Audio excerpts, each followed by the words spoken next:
Assalamualaikum warahmatullahi wabarakatuh. Kami dari kelompok 18 ingin mempresentasikan hasil dari kerja kelompok kami yang berjudul Pemeriksaan Surat Berharga dan Investasi Audit atas Estimasi Akuntansi dan Pengungkapan Terkait, yang disusun oleh Afrilisi Safitri, Salma Syahriani Santoso, Faisal Ridwan, dan Siti Nurmala. Yang pertama ada latar belakang. Pemeriksaan akuntansi atau audit adalah suatu proses pemeriksaan secara independen terhadap laporan keuangan pada suatu entitas yang sudah berdiri, bahkan hal ini diperlukan perusahaan untuk lebih teliti secara khusus dalam keuangan perusahaan. Dalam perusahaan terdapat pemeriksaan akuntansi dapat dilakukan oleh seorang auditor internal dan eksternal. SA 540 Revisi 2021 adalah standar audit yang disusun oleh Ikatan Akuntansi Indonesia yang dilakukan untuk menjawab tantangan yang muncul terkait audit atas estimasi akuntansi, terutama yang memiliki tingkat ketidakpastian tinggi.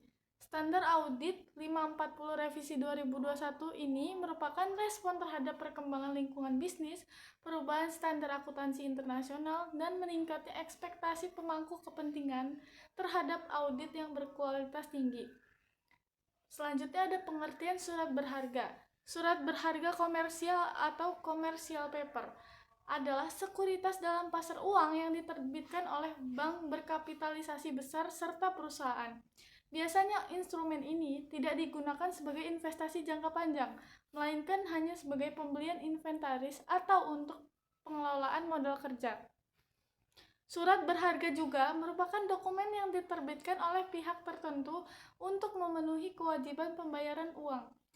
Pengertian SA 540 Revisi 2021 adalah standar audit yang mengatur tanggung jawab auditor dalam melakukan audit atas estimasi akuntansi, termasuk pengungkapan terkait dalam laporan keuangan. Standar ini bertujuan untuk memberikan panduan bagi auditor dalam mengevaluasi apakah estimasi akuntansi disusun sesuai dengan kerangka pelaporan keuangan yang berlaku, khususnya dalam kondisi di mana terdapat ketidakpastian estimasi atau resiko salah saji material.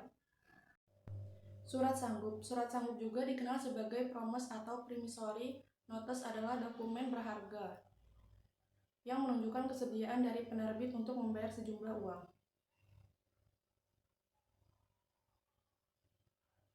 Surat utang adalah dokumen pengakuan utang yang dijamin pembayaran bunga dan pokoknya oleh negara atau perusahaan.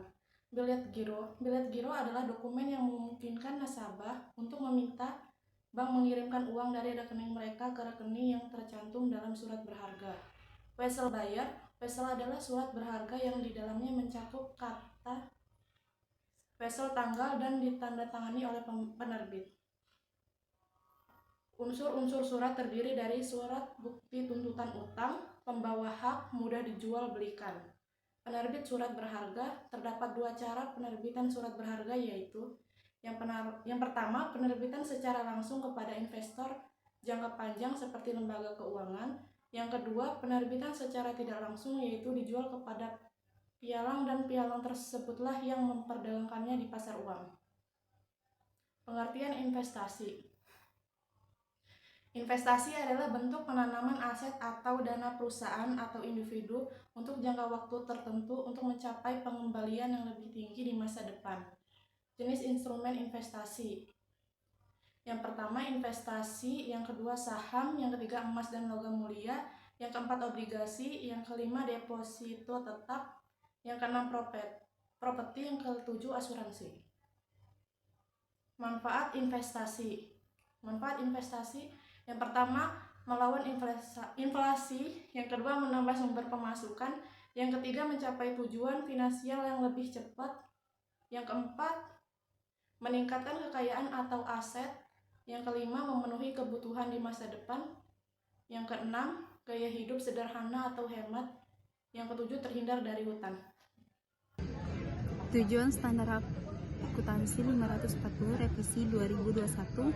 Yang pertama, memperoleh keyakinan memadai bahwa estimasi akuntansi termasuk pengungkapan terkait, yaitu yang dimaksud dalam hal ini yaitu keyakinan dalam suatu penjelasan terhadap informasi yang penting dan bermanfaat. Yang kedua itu memberikan bukti audit yang relevan dan memadai untuk mendukung kesimpulan bahwa estimasi akuntansi tersebut layak dan pengungkapan terkait cukup memadai. Yang ketiga, memastikan bahwa pengungkapannya mengenai ketidakpastian estimasi yang signifikan telah disajikan secara transparan sesuai dengan persyaratan pelaporan keuangan. Selanjutnya, respon risiko kesalahan penyajian material yang telah dinilai. Yang pertama yaitu apakah manajemen telah selesai secara tepat menerapkan ketentuan kerangka pelaporan keuangan yang berlaku. Yang kedua, apakah metode untuk membuat estimasi akuntansi adalah tepat dan telah diterapkan secara konsisten, dan apakah perubahan. Selanjutnya, langkah-langkah memperhitungkan sifat estimasi akuntansi. Yang pertama yaitu menentukan apakah peristiwa yang terjadi sampai dengan tanggal pelaporan auditor menyediakan bukti audit tentang estimasi akuntansi. Yang kedua, menguji bagaimana manajemen membuat estimasi akuntansi dan data yang dipakai secara dasar pengujian. Yang ketiga, menguji aktivitas operasi atas pengendalian terhadap bagaimana manajemen membuat estimasi akuntansi, terutama dalam prosedur substantif yang tepat. Yang terakhir yaitu mengembangkan estimasi tunggal atau suatu kisar angka untuk mengevaluasi estimasi tunggal tersebut yang dibuat oleh manajemen. Contoh estimasi akuntansi ada 3, yaitu 1. Estimasi akuntansi yang sangat tergantung pada pertimbangan. 2. Estimasi akuntansi yang tidak dihitung. Yang ketiga, estimasi akuntansi hasil review auditor terhadap estimasi akuntansi. Dan juga ini kesimpulan perkembangan teknologi, globalisasi, dan dinamika ekonomi menyebabkan laporan keuangan modern semakin tergantung pada sistem akuntansi yang kompleks. Situasi ini menciptakan resiko bahwa estimasi yang dilaporkan mungkin salah saji, baik karena kesalahan atau error, kecurangan. Dalam hal ini diperlukan pemeriksaan akuntansi. Maka dirancang sebuah standar auditing 540 atau referensi 2021. Pemeriksaan akuntansi ini merupakan proses pemeriksaan secara independen terhadap laporan keuangan pada suatu entitas. Pemeriksaan ini bertujuan untuk memberikan kebenaran suatu laporan tersebut. Dalam perusahaan, terhadap pemeriksaan akuntansi dapat dilakukan oleh seorang auditor internal dan eksternal.